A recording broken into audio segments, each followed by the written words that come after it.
Recording in progress.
I love that song. Good morning, everyone. I am Amy Firestein, she, her pronouns, and I look forward to sharing leadership of today's service with Reverend Bran Lennox. It's hard to believe that this is the last service of 2024, and I pose this question to you: why does time have to fly so fast? Sometimes I wish we could just take a moment and freeze it. And with that being said, as time flies and seasons change, it is time to start undecorating the tree. So after the service, if you have made an ornament you wish to take home, please visit the tree and take that ornament with you. After the service and after you have visited the tree, I will be undecorating the tree and taking it down. We will be putting the ornaments into the lobby for 2 services, so you can take an ornament that has not been claimed. After that, those ornaments are going to disappear. Whoever you are, wherever you live, whomever you love, whatever you do for a living, you are welcome at the Unitarian Church of Harrisburg. We invite you to join us for coffee hour following this morning's service downstairs or on Zoom. I also invite you to take a moment to hold our space here as sacred by silencing your electronic devices and preparing yourself to be present. Online or in person, we are grateful that you are here for this time together with us.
We have chosen to bring ourselves here to this sanctuary to gather as a community of faith.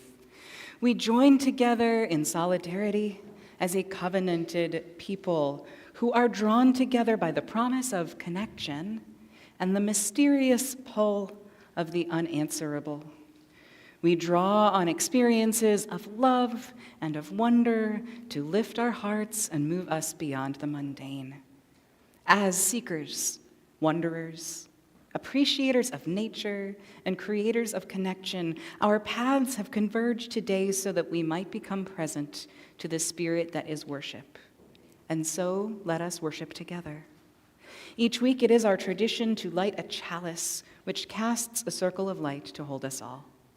As we create anew this symbol of our shared faith, let's reflect on these words from D.C. Fortune. We light this chalice as a symbol of our free faith. We light this chalice to remember the miracle of the oil that burned for 8 days. We light this chalice to mark the nights of midwinter. We light this chalice as we await for the sun to return. Tonight will be the 6th night of Hanukkah. So in honor of and inspired by the Jewish members of this community, we also light a menorah this morning.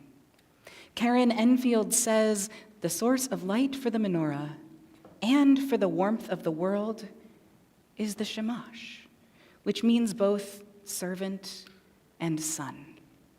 Shamash is the name of the distinct lighter candle on the menorah.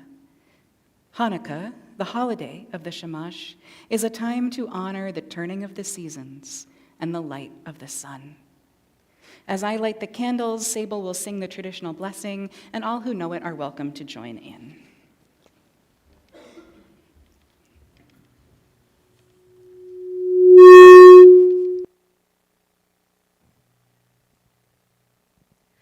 Baruch atah Adonai, Eloheinu melech haolam, asher kidshanu b'mitzvotav, v'tzivanu lechadlik ner shel Hanukkah. All who brings moments of holiness to our lives through the ritual of lighting the Hanukkah lights. Baruch atah Adonai, Eloheinu melech haolam, she'asa nisim la'avoteinu, bayamim hahem ubazman hazeh. Blessed are you, source of all, who brings our attention to miracles from ages past to this very moment.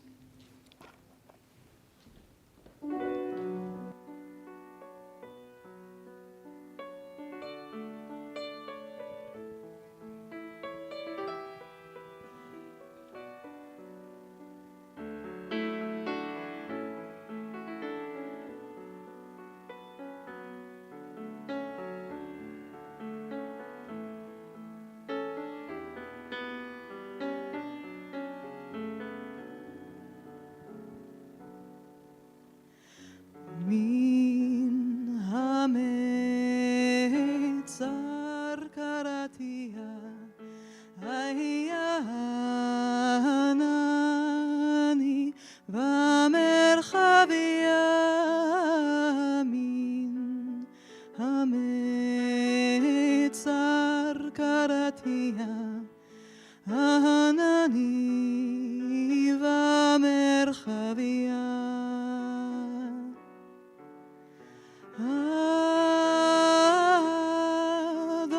Adonai li lo lira, ma yaseh li adam.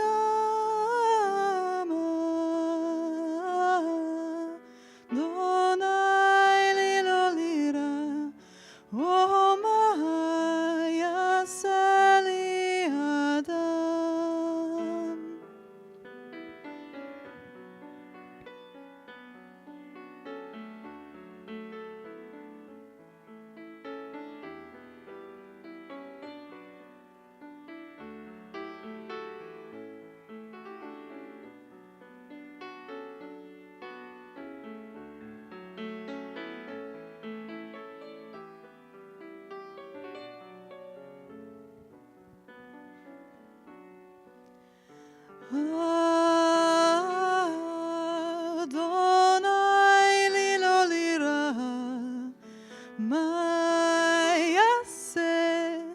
יעשה לי אדם, אדוני לי לא לירא, ומה יעשה לי אדם. מן המצר קראתיה, היה הנני במרחב ימין. המצר קראתיה, הנני במרחב ימין.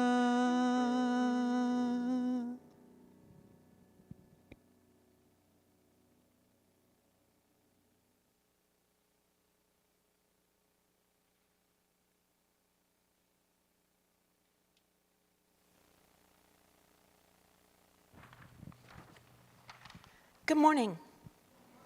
So I have the Hanukkah story for you. There have been different versions of the Hanukkah story told over the years, and this is just one of them. In the year 168 BCE, which means before the Common Era, the Syrian king Antiochus sent his soldiers to Jerusalem. The Syrians destroyed the temple, the holiest place for the Jews at the time. Antiochus also said that practicing Judaism was no longer allowed. Jews could not observe Shabbat or any of the holidays. Instead, he said everyone had to worship the Greek gods. He said Jews would have to stop being Jews or they would be killed. On the 25th day of the Hebrew month of Kislev in 168 BC, the Jewish temple was renamed for the Greek god Zeus. But the Jews fought back, led by a family named the Maccabees. The head of the family, Mattathias, was very old, so his son Judah led the fighters against Antiochus. Even though there were many more Syrians than Maccabee fighters, the Maccabees miraculously won 2 major battles, defeating the Syrians. Winning these battles, even though the Syrian army was much bigger than the Maccabees, is just one of the miracles we talk about when we talk about Hanukkah. The other is the miracle of the oil. Did you know that the first story of Hanukkah did not include anything about oil or the miracle of it lasting for 8 days? Well, as we know, Hanukkah is an 8-day festival. It was supposed to be like the 8-day celebration of Sukkah. Only many, many years later did the story of the oil show up in the Talmud, which is the book of rabbinic writings and the debate about the Torah. In that story, when the Maccabees entered the destroyed temple after they won the battles, they immediately relit the Ner Tamid, which means eternal light, and is a flame that had burned constantly in the temple before it was destroyed. If you've been inside a synagogue, you've probably seen a Ner Tamid there. Although most of them nowadays are an electric light and not a flame, in the temple, the Maccabees found a single jar of oil, which is only enough to keep the flame lit for 1 day. A messenger was sent to get more oil, and it took the messenger 8 days to return. But miraculously, the one single jar of oil continued to burn. The rabbis in the Talmud argued that Hanukkah lasts 8 days because of the miracle of this single jar of oil, which is why we celebrate it in the way that we do today.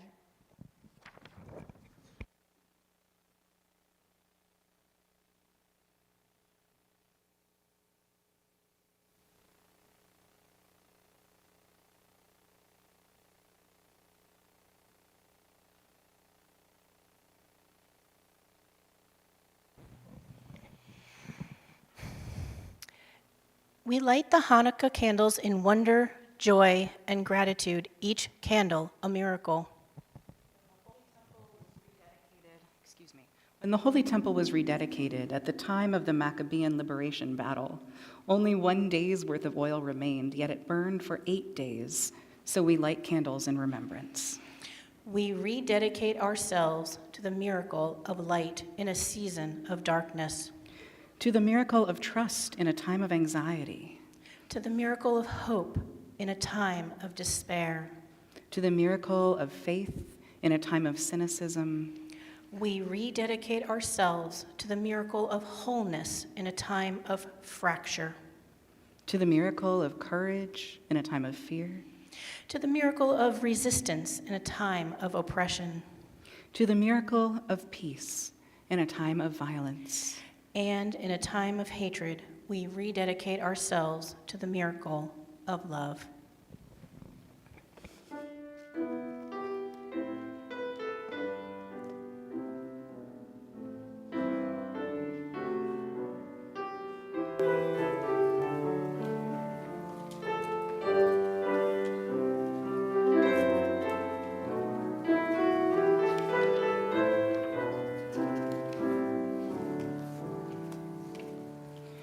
Ring out wild bells to the wild, wild sky. The flying cloud of frosty light. The year is dying in the night. Ring out wild bells and let it die. Ring out the old, ring in the new. Ring happy bells across the snow. The year is going, let it go. Ring out the false, ring in the true.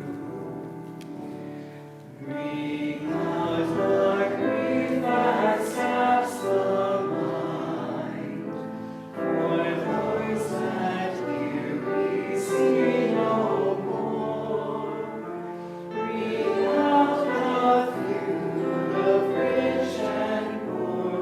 Ring in redress to humankind. Ring out false pride in place and blood, the civic slander and the spite. Ring in the love of truth and right. Ring in the common love of good.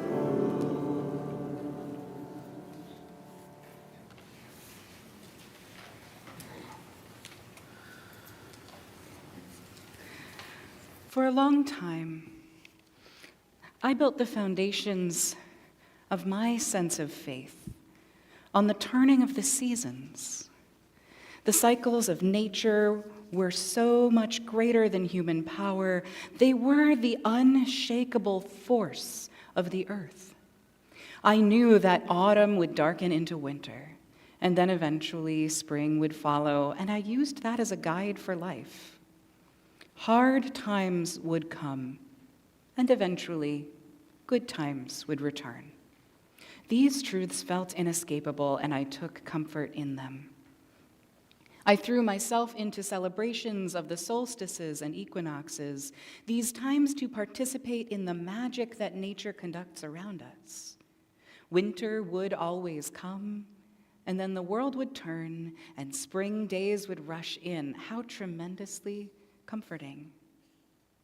And then, with worrisome rapidity, this foundation began to erode. My philosophy was attacked from both sides. The realities of global climate change threatened the surety of the seasons, and I made the discovery that sometimes hard times pass along only to give way to more hard times. The cycles were reliable no more. I began to face the disconcerting work of reconstructing a philosophy of hope from the ground up. Today, I dare to say that I prefer concepts like miracles as a more fruitful focal point for spiritual sustenance over the idea of hope itself. How would you define a miracle? Without checking the dictionary, my best attempt might be when something we believed to be impossible happens anyway, and it brings us joy. Many, if not all, faith and folkloric traditions have their own tales of miracles to share. In December, in UU churches, we think about a select handful of miracles.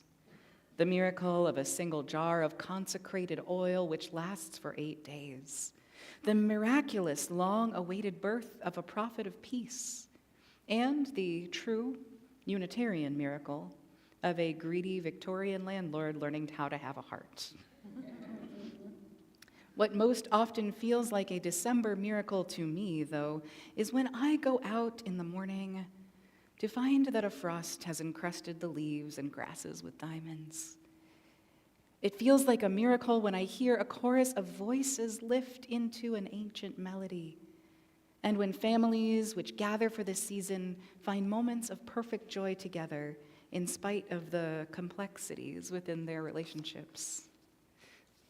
Now, Ralph Waldo Emerson felt much the same as I do. Miracles have ceased. Have they indeed? When? They had not ceased this afternoon when I walked into the wood and got into bright, miraculous sunshine, in shelter from the roaring wind. Who sees a pine cone or the turpentine exuding from the tree, or a leaf, the unit of vegetation, fall from its bough as if it said, "The year is finished"? Or hears in the quiet piney glen the chickadee chirping its cheerful note, or walks along the lofty promontory-like ridges which, like natural causeways, traverse the morass, or gazes upwards at the rushing clouds, or downward at a moss or a stone, and says to himself, "Miracles have ceased." Tell me, good friend, when this hillock on which your foot stands, swelled from the level of the sphere by volcanic force, pick up that pebble at your foot, look at its gray sides like sharp crystal, and tell me, what fiery inundation of the world melted the minerals like wax, and, as if the globe were one glowing crucible, gave this stone its shape? Yes, miracles fill us with joy and leave us asking, how can this be so? But there's one vital quality that I believe we often neglect to consider, and that is the element of surprise. Miracles must, on some level, be unexpected, even if only in that moment.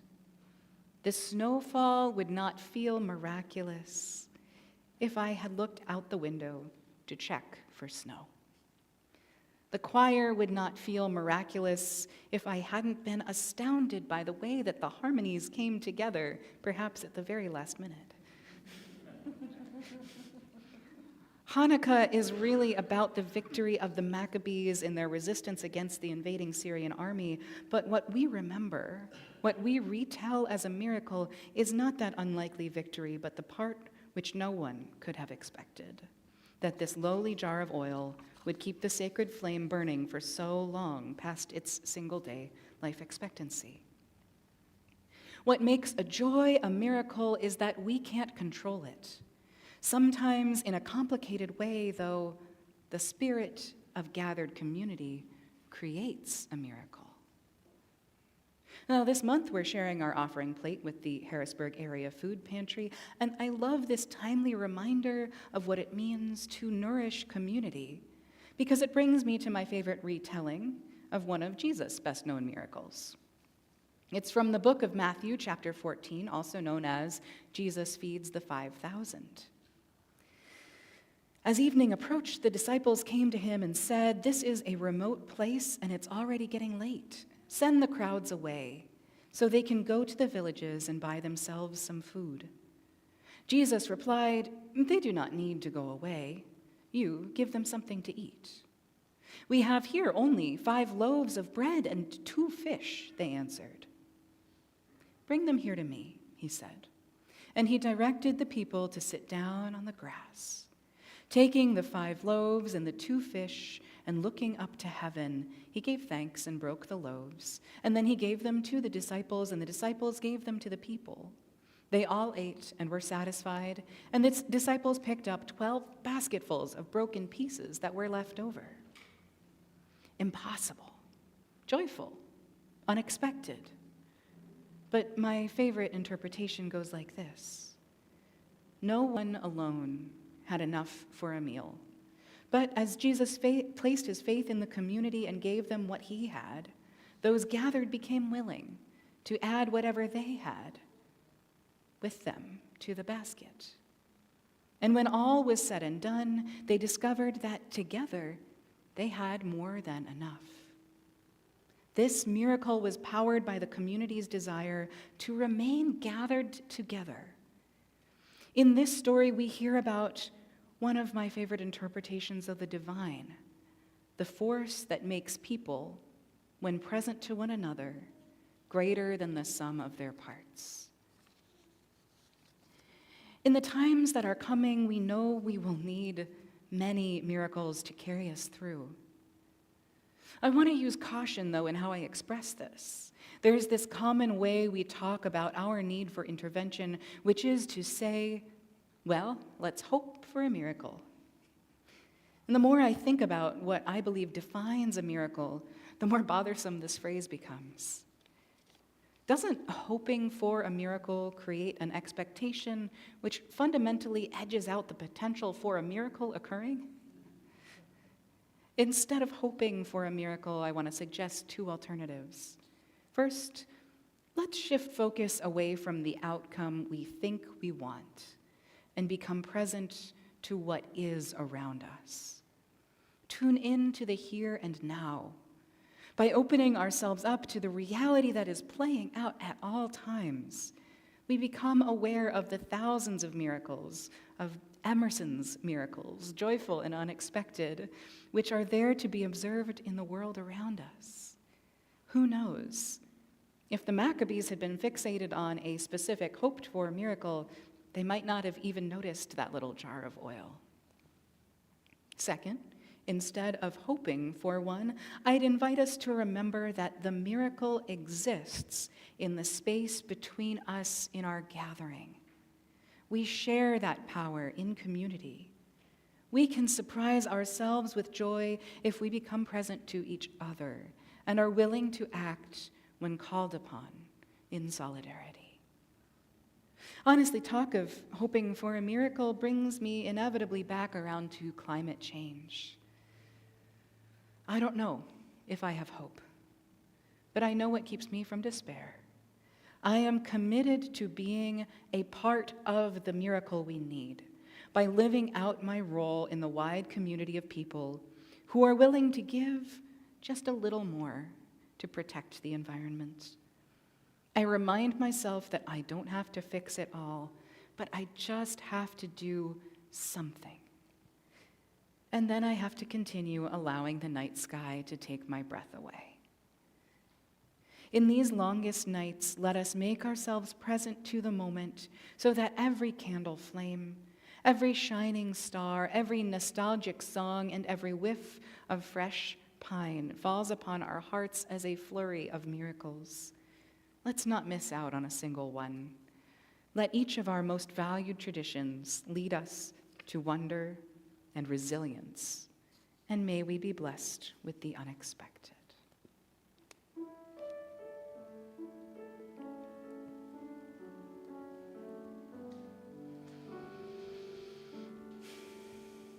Now is the time when we engage as a community in the sharing of our joys and sorrows, our concerns and milestones. When we join together to hold each other in support and in celebration, we deepen our sense of interrelationship. We may find our sorrows eased and our joys magnified. I invite you to share them now through writing them on a slip or typing them in the online chat. Please indicate whether your message is okay to share out loud. You can also honor whatever you are holding in your heart by placing a stone into the water of community here. Please come down the center aisle, returning to your seats by the side aisles. Spoken or unspoken, our hearts join with yours in carrying all that life brings.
I place a final stone this morning for all of those near and far who are not able to gather with us today, for those things that we hold in our hearts, and for those joys and sorrows which are being felt around the world at this time.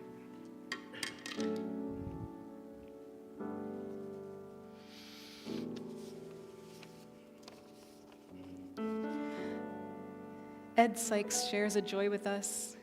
He says, Monday, December 30th, 2024, will be my wife Karen's and my 46th wedding anniversary.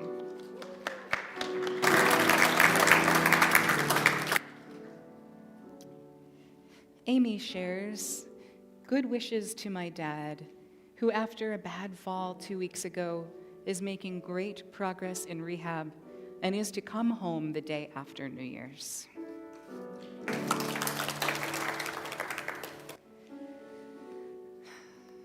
Our thoughts and prayers go out to church member Debbie Rehart, whose husband passed away on Christmas Day.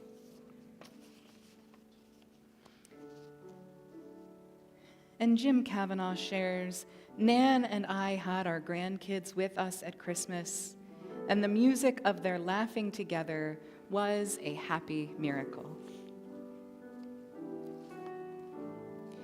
For all that has been shared and those many concerns we hold deep in our hearts and yet remain unspoken, we journey with each other in love. Let's appreciate a shared moment of stillness together now.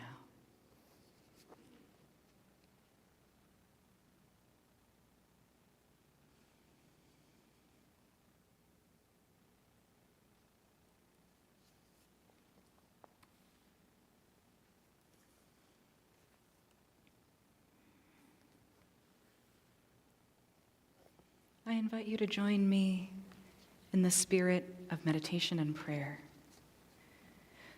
This week we celebrate the nexus of many holidays. In addition to Christmas and Hanukkah, we also lift up and honor the celebration of Kwanzaa, Today's principle of Kwanzaa is Ujima, meaning collective work and responsibility. We gather today and every day to approach as a community the labor of bringing about collective liberation.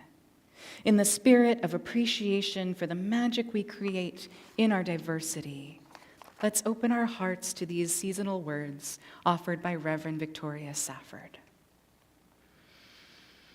Now is the moment of magic, when the whole round earth turns again toward the sun. And here's a blessing. The days will be longer and brighter now, even before the winter settles in to chill us.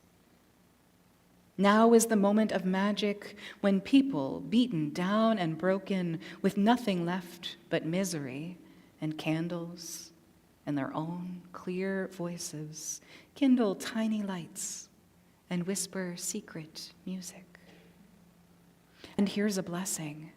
The dark universe is suddenly illuminated by the lights of the menorah, suddenly ablaze with the lights of the kinara, and the whole world is glad and loud with winter singing.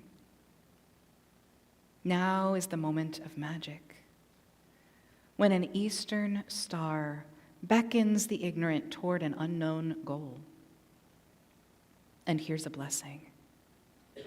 They find nothing in the end but an ordinary baby, born at midnight, born in poverty, and the baby's cry like bells ringing makes people wonder, as they wander through their lives, what human love might really look like, sound like, feel like. Now is the moment of magic, and here's a blessing. We already possess all the gifts we need. We've already received our presents. Hearts to hold music, minds to reflect lights, hands to build true peace on earth, and to hold each other tight in love. Amen, may it be so. The Unitarian Church of Harrisburg is, as always, an intentionally gathered congregation of freely thinking, loving people. The church is created and sustained and supported by us. Each month, we share half of our Sunday plate with a local nonprofit organization. For the month of December, we are sharing with the Harrisburg Area Food Pantry. Formerly known as the Ecumenical Food Pantry, the mission of the Harrisburg Area Food Pantry is to support those in the greater Harrisburg area experiencing food insecurity, primarily by providing emergency food assistance. If you wish to contribute online, please visit our website at uchbg.org and scroll to the bottom of the page for options. Your financial support and commitment matter. Please consider giving what you are able.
We dedicate these gifts to the work of this congregation, weaving a tapestry of compassion and action, faith and fellowship, hope and wholeness.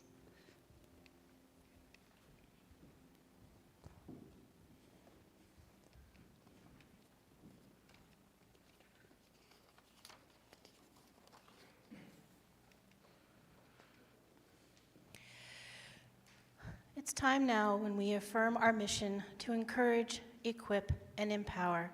And we ask that you join in the affirmation of our covenant with one another. Love is the spirit of this congregation, and service is our gift. This is our great covenant, to dwell together in peace, to seek the truth in love, and to help one another. Let's rise.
Benediction words come from Albert Einstein.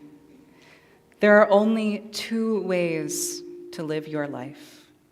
One as though nothing is a miracle, and the other as though everything is a miracle.